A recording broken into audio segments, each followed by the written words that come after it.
ঠাকুরের জন্য মিষ্টি, আর ব্যাগের ভেতরে রয়েছে ঠাকুরের জন্য শাড়ি। কি করছিস? হলুদ দিচ্ছিস? নে কর, সুন্দর করে করবি কিন্তু।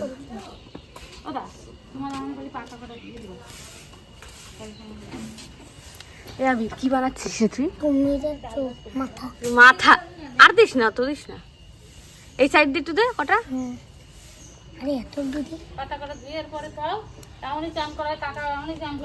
আর এই দেখো কুমিরের চোখ, কান, আমার দাঁত দিয়েছে। প্রতি বছর এটা কেন দেয়? এইটা ওই ঠাকুরের জন্য। ওই ঠাকুরের জন্য? কাকিমা এটা কেন দেয় গো তোমাদের? আমাদের এটা তো আমিও তো জানি না রে বাবা। এই সব বল। এইগুলো দেয় ওই ঠাকুরের জন্য। সে ঠাকুরের জন্য তো দেয়, কিন্তু কেন দেয় জানি না। আমি প্রথমেই দেখলাম, এর আগে কোনোদিনও দেখিনি। হ্যাঁ, আর একটু দাম ভালো হবে। জানিস না? তো এখন ওকে এই দায়িত্ব দেওয়া হয়েছে। আর গাইজ আমি এখন সবে আসলাম, এসে বসলাম নীলগঞ্জে, দাঁড়িয়ে আছি অনেকক্ষণ ধরে। টোটো আসছে না, মানে টোটো আছে কিন্তু পুরোটা না ভরলে ছাড়বে না, তো সেই জন্য অনেকক্ষণ বসেছিলাম। পিসি তো মোটা রে, এই জন্য পিসির মুখ খোলা। দাঁতগুলো কি হয়েছে? ইন্দুরিনী দৌড় দিছে, আর কত মিথ্যে কথা বলবি। নর্মাল থাকে বার কর। এ আবি তোর অ্যাপস দেখা তো।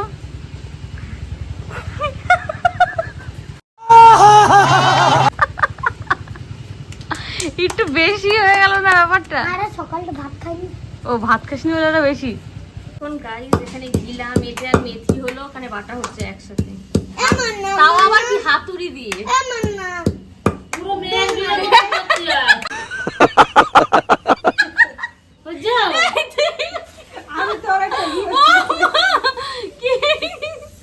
পুরো মেয়ের বিয়ের মতো। ঠিক করে দে না দে। তুই এগুলো কোথা থেকে শিখেছিস? হ্যাঁ, ওই হিডলে দেই শিখে দে। হিডলে নাকি? এরা বলে এ মানা দে দে না মানা। আর তারপরে কি দেয় সবাই টাকা? হ্যাঁ 10 টাকা 3 টাকা দেয়। ও আচ্ছা, এই ব্যাপার, এই পলিটিক্স। আর এই দেখো হলুদ বেটে আমার হাত আশীর্বাদ দিলাম। ঠিক আছে।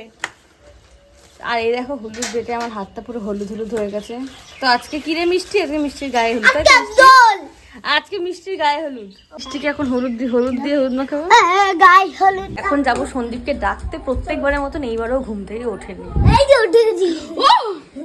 তাকায় দিকে তাকায়, ঘোর ঘোর।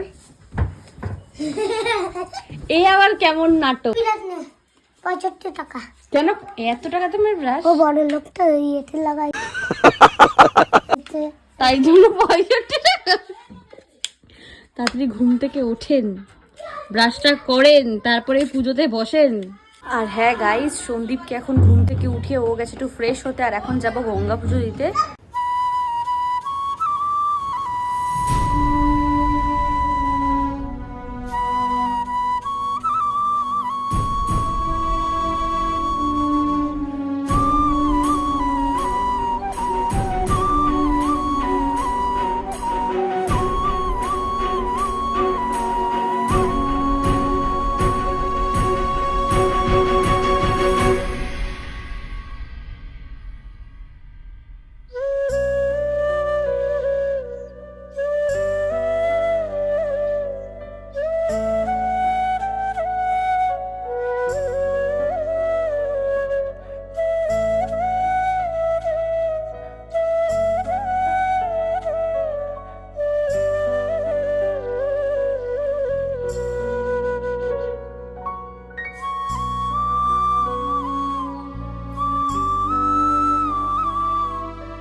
গাইস এখানে মা লক্ষ্মী, আমি তো মা লক্ষ্মীর জন্য শাড়ি নিয়ে এসেছি বানিয়ে, কিন্তু মা লক্ষ্মী তো শাড়ি পরাই রয়েছে, তো এই জন্য তো ব্লাউজটা একটু পরাতে একটু অসুবিধা হয়ে যাবে।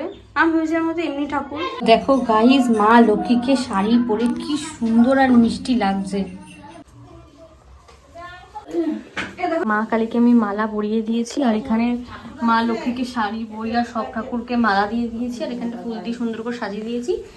আর আরও মালা গাচ্ছি ঠাকুরের জন্য, এখানে একটা মালা লেগেছি, ওখানে একটা। তো এই মালাগুলো পরানো হয়েছে ওই বাইরে যে ঠাকুর রাখা রয়েছে সেই ঠাকুরকে। বাইরে ঠাকুরের গায়ে সব তেল সিঁদুর দেওয়া হচ্ছে, এক বাটি সিঁদুর বুলিয়ে নিয়েছে। ঠাকুর আছে, শিব ঠাকুর আছে, এটা আমার নারায়ণ। হ্যাঁ ওই এই যে মাথায় সাপ যেটা, হ্যাঁ। এটা নারায়ণ, ওটা মনে আমার দুর্গা লাগে, তাই না? বলো 10 হাত দুর্গা। এটা হচ্ছে মহাদেব, মাঝেরটা, তার মাঝেরটা হচ্ছে মহাদেব। আর এটা কি বুঝতে পারছি না, নরসিংহ, আর এইটা বোধহয় বিষ্ণু। বিষ্ণু। তো রিয়া, তুমি কি করছো আজকে আমাদের বাড়িতে এসে? তো আমাদের বাড়িতে এসে পুজো দিচ্ছ কেন? আমি আসবো না পুজোতে। হ্যাঁ, নিমন্ত্রণ মানে যাই হোক, আজকে এটা কি পুজো বলতো? এটা শিব ঠাকুরের, আমি ঠিক জানি না নাম। আজকে ঠাকুরের পুজো, দেখে তারকেশ্বর। কি বেল? দেল ঠাকুর, এটা বেল। দেল ঠাকুর, ইয়েস। বেল কয়, পাট কয়। পাট পুজো। পাট ঠাকুর, আমাদের দিকে পাট ঠাকুর যায়। আরে পাট, এর কয় পাট চান করা। এই পুজোটা মানে সেই আমার জেঠু যখন বেঁচে থাকছিল তার আগে থেকে কিন্তু করা হতো, বুঝলি তো। দেখ এখানে কিন্তু সকালবেলা আমি স্নান করালাম, তোমরা দেখতে পারলে রিয়ার ভিডিওতে। কিন্তু এই যে এটাকে দেল ঠাকুরটাকে সুন্দর করে স্নান করানোর পর কিন্তু দুধ দিয়ে মাখানো হচ্ছে। এটা কিন্তু 1 বছর থাকবে, এটা বছর কিন্তু একবারই পুজো করা হয়। এমনি প্রতিদিন ঠাকুর ঘরে যখন পা পুজো দেয় এই ঠাকুরকেও ফুল বেলপাতা দেয়।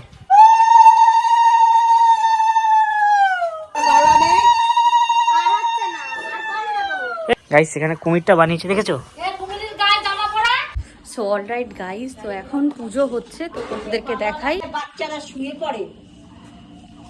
তো দেখো দেল ঠাকুরকে সুন্দর করে তেল সিঁদুর দিয়ে এখন ফুলের মালা দিয়ে ঠাকুরকে পুজো করছে। হাতে নিয়ে আছো এটা ঘোড়া, নে নে কোলে নে। দেখতে খুবই সুন্দর লাগছে, কিন্তু এগুলো মাছতে গেলে জীবন বেরিয়ে যাবে। সত্যি কথা। এর থেকে স্টিলের ফিলেরই ভালো। সো অলরাইট গাইস, তো এখন যাচ্ছি বাচ্চার বিল। ভর্তির বিলেই আছি। যাই বাচ্চার বিলে অনেকটা গরু আছে, তাও আমাদের আর একটা ছোট গরু, একটা এই যে বড় গরু। বড় গরু। ব্যাস দেখো এত সুন্দর লাগছে ধান ক্ষেতটা। আচ্ছা তাহলে একটু খাওয়া দাওয়া করে কিছুক্ষণ বসেছিলাম ওদের বাড়িতে, তো তারপরে এখন একটু এসছি ক্যাফের দিকে যাচ্ছি। কোন দিকে যাবো? কেন ভাঙ্গা যাবে? দেবো না ধরে একটা।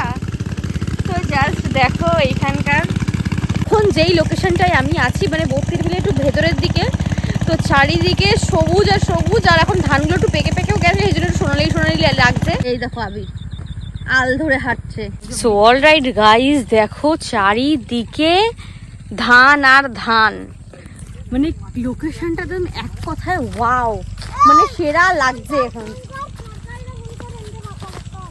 মানে চারিদিকে, মানে এটাই হলো গ্রাম বাংলার একদম মানে রিয়েল সৌন্দর্য, এটাই জাস্ট সেরা। আর এখন আমরা এই আল ধরে যাচ্ছি। সো অলরাইট গাইস, তো এখন আছি আবিরদের ভেরিতে, আর দেখা ভেরিটা, তো দেখো এই পুরো ভেরিটা হচ্ছে আবিরদের, আর এই ভেরির চারিদিকে হচ্ছে গাছ বসা। এখানে দেখো পেঁপে নিয়েছি, কটা পেঁপে, আর এই যে নিম পাতা নিয়েছি আমার মায়ের জন্য। নিম পাতাগুলো কচি কচি বলে আমি নিলাম, আমি নিম পাতা খাই না, মা খাবে, মায়ের জন্য নিলাম। আর দেখো গাইস কত পেঁপে, এদিকে দেখো কত পেঁপে হয়েছে। সন্দীপদের বাড়ি থেকে চলে এসে, তো সন্দীপদের বাড়িতে ছিলাম, তো আমার বান্ধবী এসেছিল, ও গেছিল সিকিম ঘুরতে, ও আমার জন্য একটা গিফট নিয়ে এসছে। এত বড় একটা ব্যাগ রেখে গেছে, তার মানে ভেবো না এত বড় একটা গিফট, ও যেরকম শয়তান ছোট্ট একটা গিফট দিয়েছে, তো সেটা কোনো বড় কথা না, আমার জন্য এনেছে, এটাই সব থেকে বড় কথা।